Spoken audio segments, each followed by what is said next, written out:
The Silent Challenge. The gym was almost empty on that humid Hong Kong afternoon.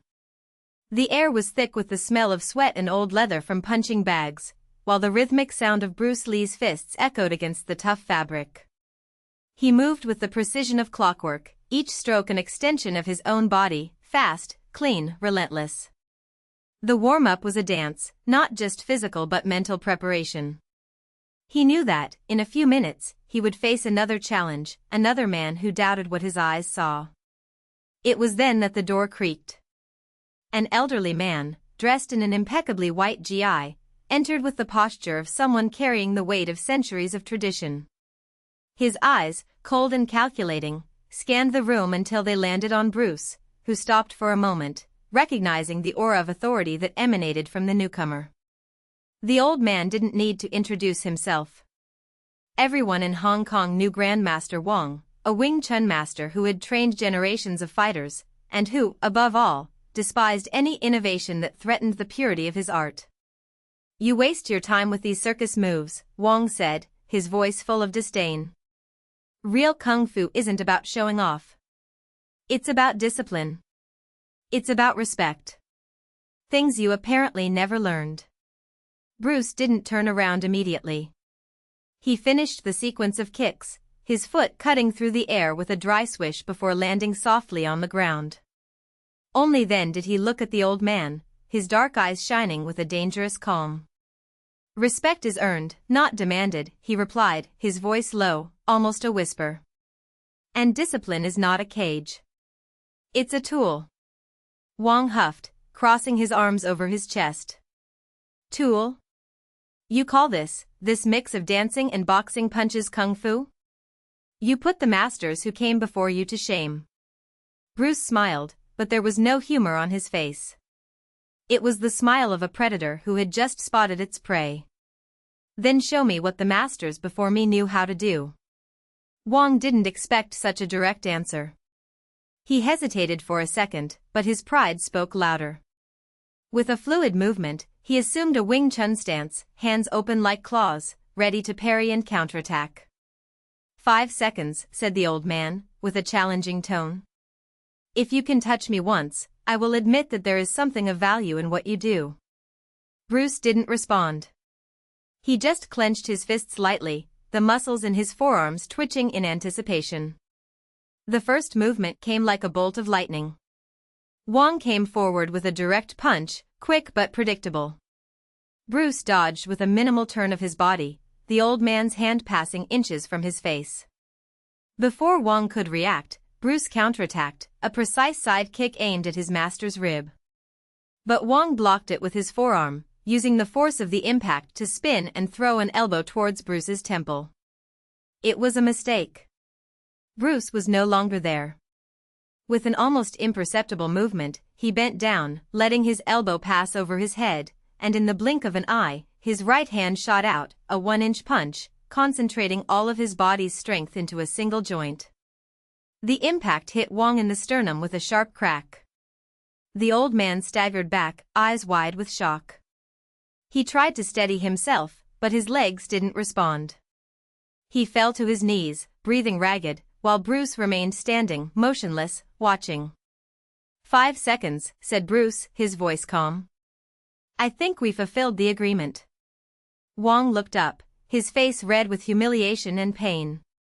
But behind the anger, there was something more, a spark of understanding. He had underestimated not only the speed, but the intelligence behind those moves. It wasn't just strength. It was science. It was evolution. You don't fight like any master I know," admitted Wong, panting. Bruce reached out his hand, helping the old man to his feet. "Because I'm not a master," he said. "I'm a student. And students learn. Even from those who underestimate them." Wong hesitated, but accepted the help. When he stood on his own 2 feet, something in his expression had changed. Disdain had given way to reluctant curiosity. Maybe I was too quick to judge." Bruce smiled, sincerely this time. "It's never too late to learn." And with that, Grandmaster Wong, who had spent his life defending tradition, took the first step into the future. Final chapter, the legacy of the struggle.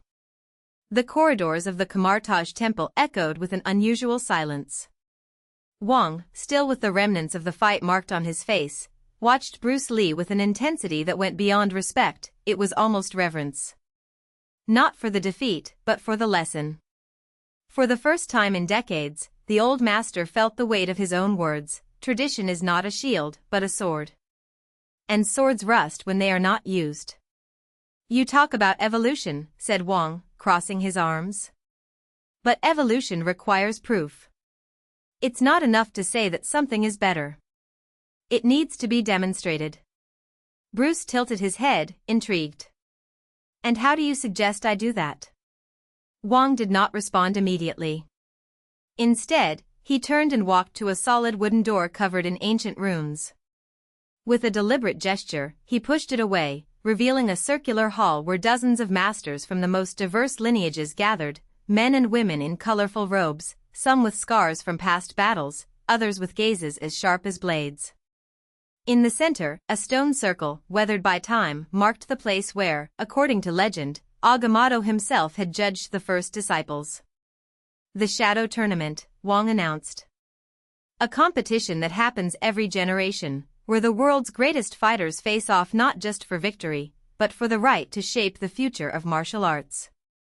If you truly believe your way is superior, prove it here.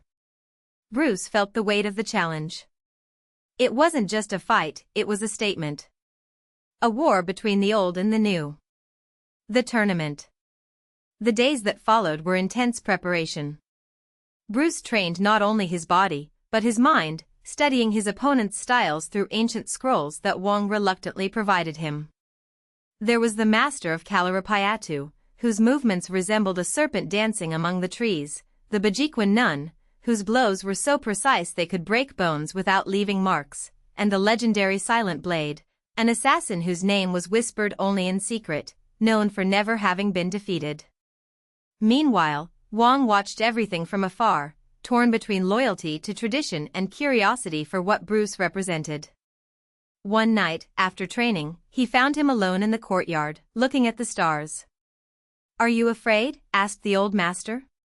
Bruce didn't take his eyes off the sky. "Fear is an illusion.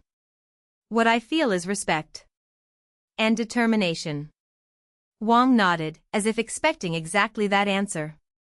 "So fight not to win, but to teach. Because in the end, even if you lose, the world will have seen something new." The final battle. The day of the tournament has arrived.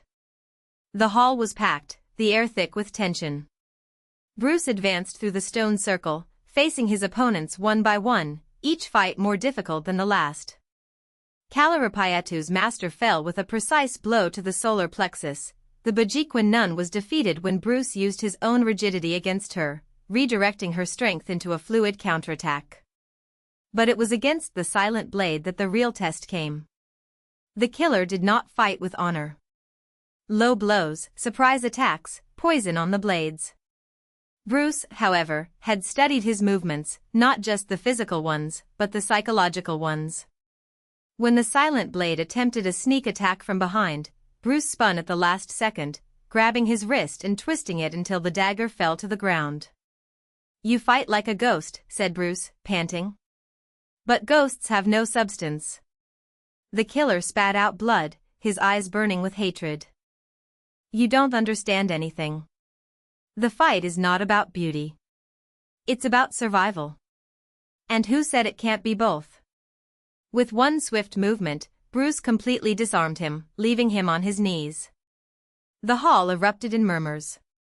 Wang, who watched from his place of honor, felt something shatter inside him. It wasn't just a victory, it was a revolution.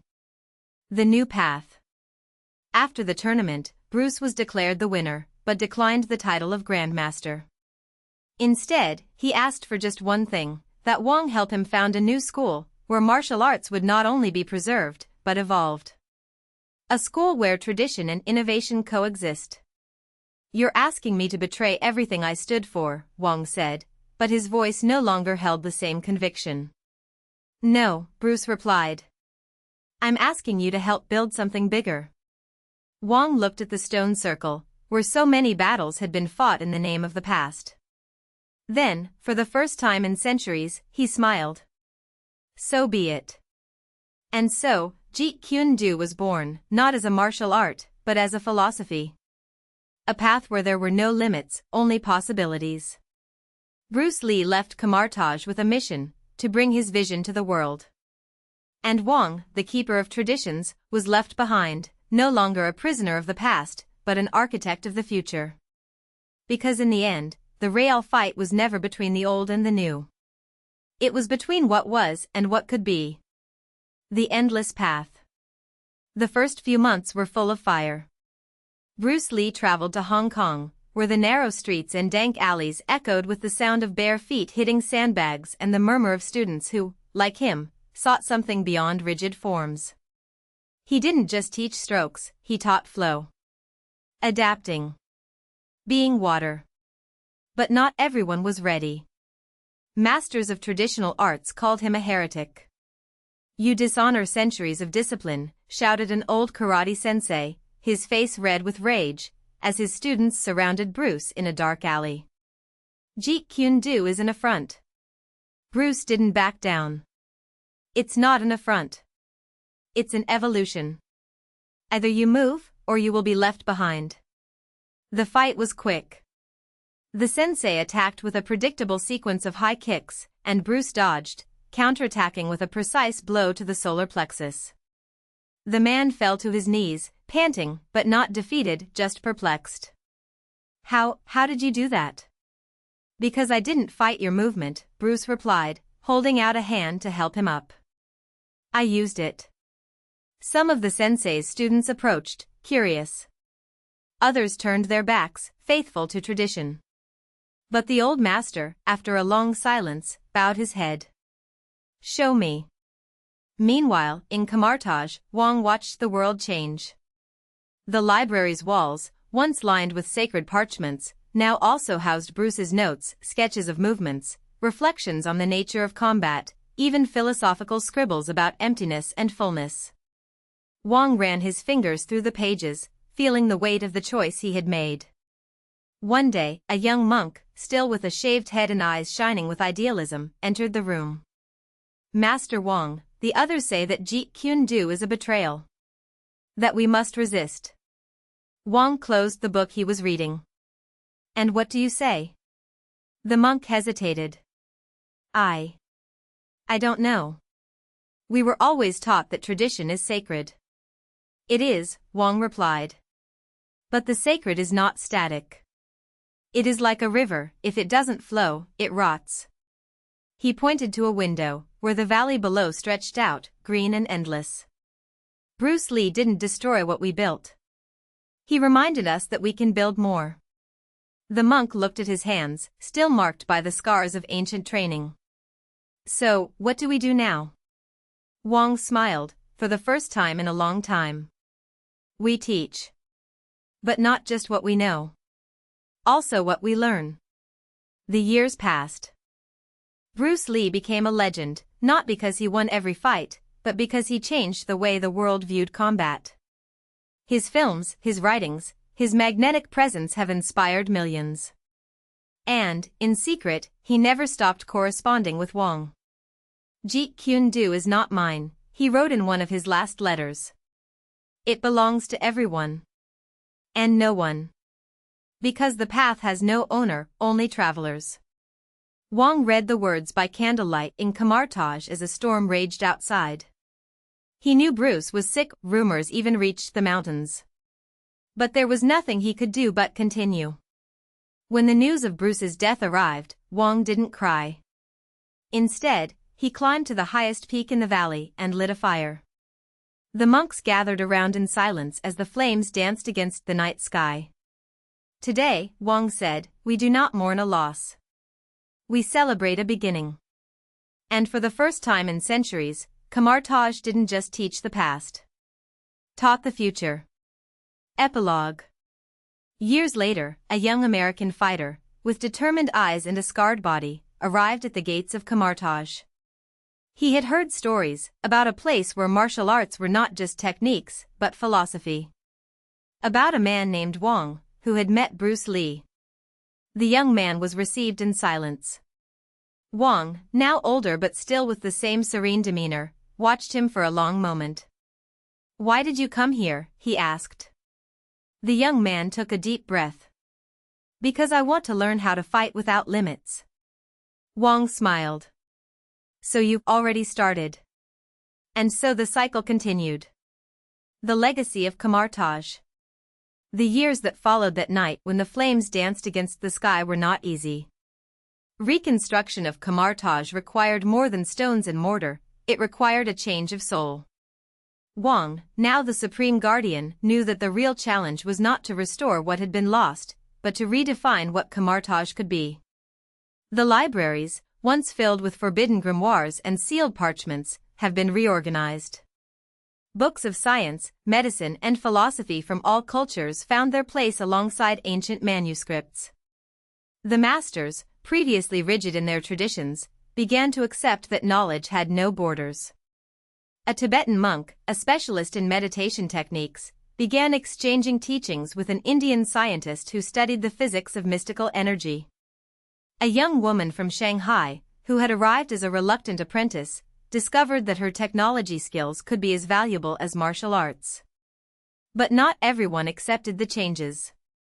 A group of purists, led by a former disciple of Caecilius, rebelled. They saw the opening of Camartage as a betrayal, a dilution of the true essence of the place. "We are losing our identity," they murmured in the shadows. "Wang turned us into an ordinary school." In secret, they began to gather allies, planning a coup to restore the ancient order. The challenge of the past. Tensions came to a head on a full moon night, when rebels stormed the main hall during an initiation ceremony. The young American, now known as Jake, was among the new disciples who would be introduced to the masters. He had progressed quickly, perhaps too quickly. His determination was undeniable, but his impatience still betrayed him. When the rebels entered, weapons drawn, Jake stood in front of the other students, ready to fight. Wang, however, raised his hand, stopping him. "You don't understand," said the leader of the rebels, a man with a face marked by old scars. "Camartage is not a place for the curious. It is a sanctuary for the chosen." Wang didn't move. "And who decides who gets chosen?" The silence that followed was broken only by the sound of the wind in the mountains. Then, a voice echoed from the back of the hall. "I decide." An elderly woman, dressed in simple robes, entered. His face was serene, but his eyes carried the weight of centuries. It was the Ancient One, the last of the original masters of Camartage, who had returned from a long journey in search of answers. "You talk about tradition," she said, "but you forget that tradition is not stagnation. It is evolution. Camartage has always been a place of adaptation, from the earliest days, when monks learned to channel the magic of the stars, to now, when we teach that strength is not just in the fist, but in the mind." The rebels hesitated. Some lowered their weapons. "If you want to restore the past," continued the Ancient One, "then fight for it. But know that the past you defend is not the same as the one that Camartage lived. It was a time of secrets, of fear. We chose a different path." One by one, the rebels knelt. Not out of defeat, but out of understanding. The new path. Over the next few months, Camartage transformed in ways no one could have predicted. Wang and the Ancient One worked together to create a new education system, where martial arts were just one part of a broader curriculum. Students learned not only to fight, but to heal, to create, to question. Jake, now an advanced disciple, has been assigned to lead a special mission, to travel the world and bring back lost knowledge. He visited dojos in Japan, libraries in Egypt, indigenous communities in the Amazon. In each place, he discovered that true strength lay not in mastering a technique, but in understanding how it connected to the whole. On one of his travels, he met an old master in a remote Mongolian village.